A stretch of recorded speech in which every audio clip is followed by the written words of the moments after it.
बात करना चाहेंगे आप सभी मीडिया बंधुओं का। एक शॉर्ट नोटिस पे आप लोग को आमंत्रित किया गया और आप लोग इसमें बड़ी संख्या में आकर के हम लोगों से बात करने के लिए आए। इसके लिए आपका बहुत बहुत आभार है, बहुत बहुत धन्यवाद है। हम लोग अभी जो सुप्रीम कोर्ट का जो डिसीजन आया था कि आरक्षण में वर्गीकरण को लेकर के उस पर बात करेंगे और इसके अलावा अन्य मुद्दे होंगे उस पर भी बात करेंगे और फिर आपके जो सवाल होंगे उन सवालों का हम लोग जवाब देंगे। सबसे पहले हम लोग सुप्रीम कोर्ट पे जो डिसीजन आया हम लोग इसके खिलाफ हैं। ये बात को हमारे राष्ट्रीय अध्यक्ष एवं केंद्रीय मंत्री श्री चिराग पासवान जी ने भी अपने मन से कहा है, आपको संज्ञान में दिया है। देखिए, अनुसूचित जाति और जनजाति ऐतिहासिक रूप से जातिगत भेदभाव, जातिगत पूर्वाग्रह के कारण छुआछूत के कारण जो भेदभाव होता है, जो उनके साथ जातीय हिंसा होती है, समाज में बहिष्कार होता है, इसको लेकर के आरक्षण की व्यवस्था की गई थी कि हम इस समाज को जो सामान्य शिक्षा, सामान्य आर्थिक अवसर, सामान्य ये संपत्ति और ज़मीन का अधिकार जो नहीं थे, इसको लाने के लिए किया गया था। मैं बड़े ही एक कड़े शब्दों में कहूँगा कि आरक्षण जो है वो गरीबी उन्मूलन योजना नहीं थी, वो सामान्य अवसर के लिए थी, वो जातिवाद को खत्म करने के लिए थी, छुआछूत को खत्म करने के लिए थी। आप अब ये बताइए, इतने दिन हो गए आरक्षण को, क्या इस देश में छुआछूत खत्म हुआ? अभी तक खत्म हुआ? आज भी देश में कहीं ना कहीं छुआछूत के हमेशा आपको कोई ना कोई उदाहरण मिल ही जाते हैं।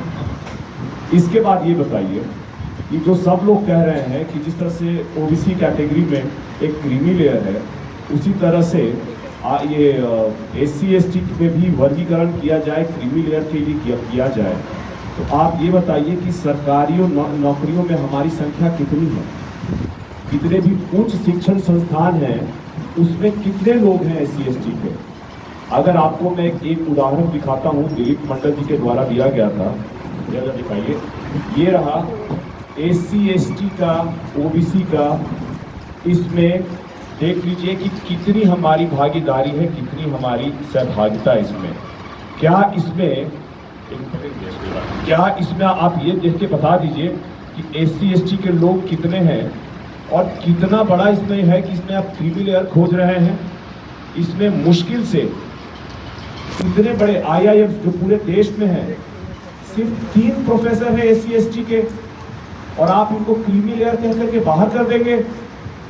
तो इसका मतलब ये हुआ, तो ये आरक्षण चोरी का एक और चोर दरवाजे से, पीछे के दरवाजे से रास्ता निकाला गया कि क्रीमी लेयर कह करके आपको हम निकाल देंगे, और ये इसके बाद जितने भी उम्मीदवार होंगे एससी एसटी के, उनको नॉट फिट फॉर सिलेक्शन कह करके इन पदों को किसी और तरीके से भरा जाएगा, जो कि सरासर गलत है।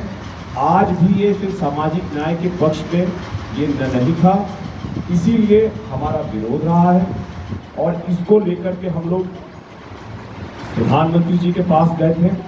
प्रधानमंत्री जी को हमारे राष्ट्रीय अध्यक्ष जी ने बड़े ही अपने तन्मयता से उनको अच्छी तरह से इस इशू के बारे में बताया, और बताने के बाद उन्होंने उनको अच्छे से सुना, और सुनने के बाद उन्होंने ये कहा कि चिराग जी, इसमें जो भी यथासंभव होगा आरक्षण को पुरानी स्थिति में रखने के लिए वो हम लोग करेंगे।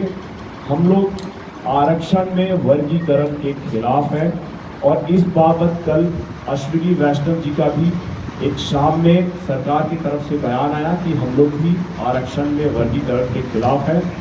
मैं आप सभी को याद दिला दूं कि जब नरेंद्र मोदी जी हाजीपुर में चुनाव के वक्त, लोकसभा चुनाव के वक्त हाजीपुर में आए थे, उसी वक्त चिराग पासवान जी ने कहा था कि जब तक वो जिंदा हैं आरक्षण के साथ कोई भी छेड़छाड़ नहीं होगा, और वो इसी चीज़ को कायम रखते हुए इसी चीज को आगे बढ़ाते हुए लगातार अनुसूचित जाति जनजाति समुदायों के लिए लड़ते हुए उन्होंने इस चीज को अपने वादे को निभाने का पूरा प्रयास किया है। इसके लिए हमारे राष्ट्रीय अध्यक्ष जी का बहुत बहुत धन्यवाद है। माननीय प्रधानमंत्री श्री नरेंद्र मोदी जी का भी बहुत बहुत धन्यवाद है।